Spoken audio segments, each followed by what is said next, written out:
Hey guys, so I'm here to film my favorite makeup brushes video. I'm actually going traveling, so I figured this would be the perfect time for me to kind of figure out what my favorite brushes are because the ones I'm traveling with are obviously my faves. So I've just put them all in this coffee mug and I'm going to pull them out one by one. I would say my brushes are kind of all over the place when it comes to high end, low end, inexpensive, expensive, whatever, so let's just give her. My favorite brush for powder is the e.l.f. powder brush.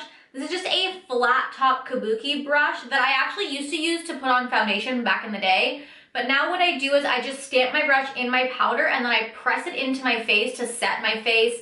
I don't like to buff or anything because I find that disturbs my foundation. So I really like this. It's super inexpensive. It's like $3 for this brush. You can't beat it. I have two blush brushes. The first one is the Sigma Large Angled Contour brush. This says it's the F40, but I think they've renamed these now. But it's just a really nicely sized blush brush. Fits in the apples of my cheek perfectly, and I really like it. The other one I really like is the Morphe E4. It's a little bit bigger and fluffier than the Sigma one, but I also really like this one for blush. I think I originally bought this because someone recommended it for contour, but this is way too big for my face for contour, but it works really well for blush. Speaking of contour, I love the Real Techniques sculpting brush for contour. What I actually like to do is just kind of like wiggle the side of this brush into the contour and then draw a line.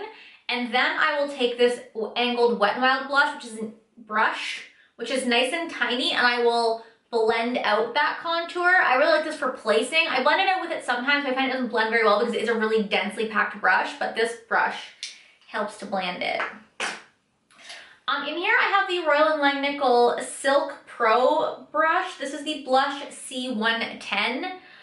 It's this really loosely packed brush, and it's great because it's so lightly packed. It's really, I don't really love it for blush. It's good if you have a really pigmented blush and you're pasty like me and you want to just kind of like put it on loosely. But for an everyday blush, I think it's stupid, but it works really well to buff away or wipe away bake or anything that's gotten under your eyes. Sometimes you get flakes of mascara and stuff under there, and I will just wipe them away with this, and it really does not disturb your foundation.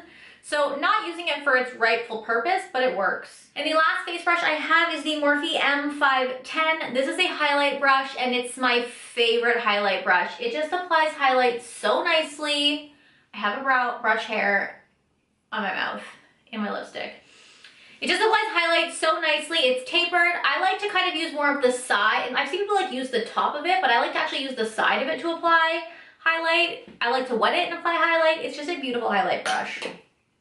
Okay, then we have a shit ton of eye brushes. I have a few flat shader brushes I want to talk about.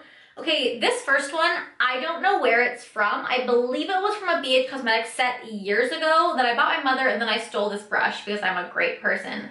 But I like this brush because I think it fits really nicely right under the brow bone. I use this every day to set my brow bone with a matte off-white color, and it's beautiful.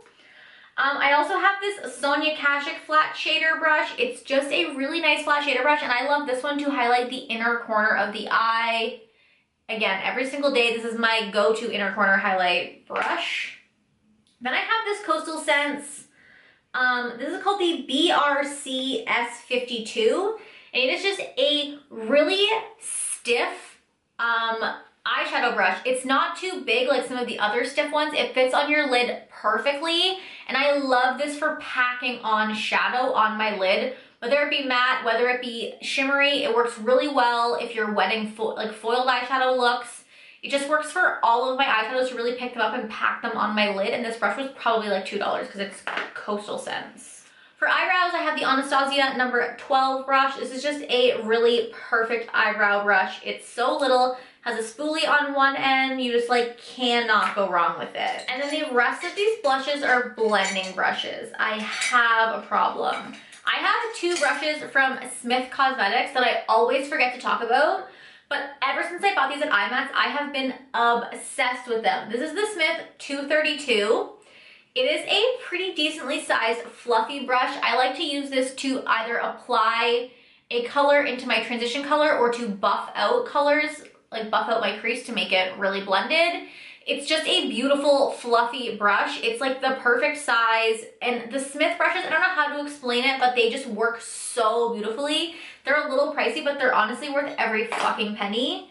And I also have the 230. This is a smaller brush that I use just for crease work, and it's just so perfect. What I also love about these brushes is that they have like a pointed tip, so I literally use it to part my hair on days when I don't have a comb on me, so dual purpose.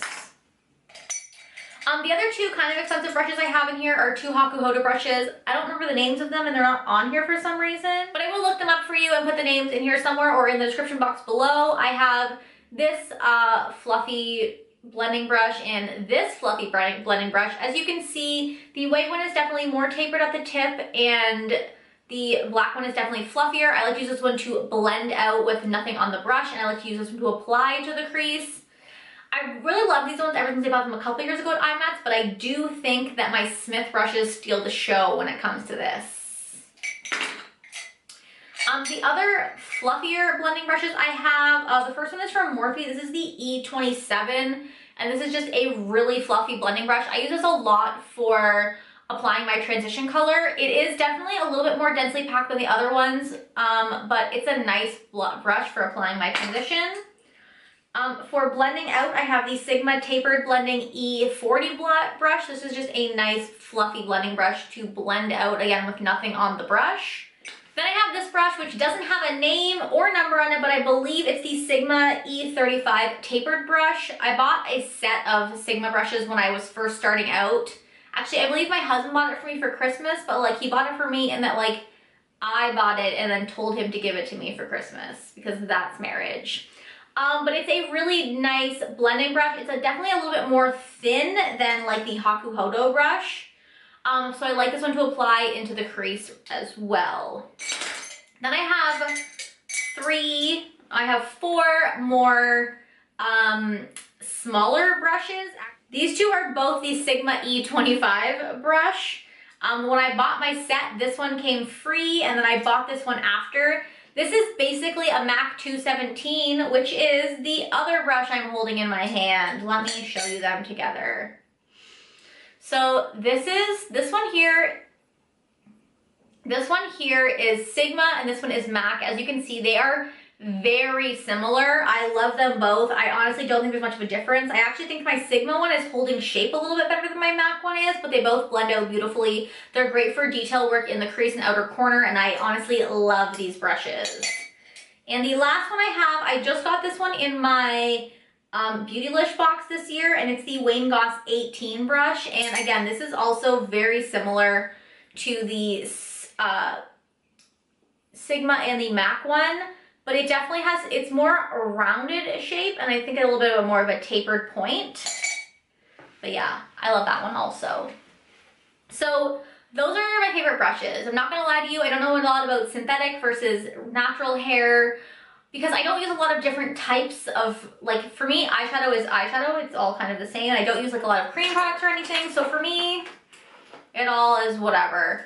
But these are the brushes that I find work really well for me. They're my favorites. Price points kind of all over the map, but I think you can find some really great brushes at inexpensive prices, and you can find some really great brushes that are really expensive. If you buy the expensive brushes, honestly, they do kind of work like the Smith brushes. I definitely want to get more of because they're so fantastic. But for me, it's all about eyeshadow brushes. Like for blush and contour and face stuff, I really think you can get away with cheaper brushes because I really don't think you need as much blending, whereas for me, eyeshadow, I want it to be blended to perfection, whereas face, it's like, I use a beauty blender for most of my face, so yeah, those are my favorite go-to, most used brushes. I hope you guys found this video helpful. Let me know down below what your favorite brushes are, and please subscribe to my channel. I hope to be posting 3 times a week going forward. I'm trying to do Monday, Wednesday, and Friday, so I will talk to you guys next time. Bye.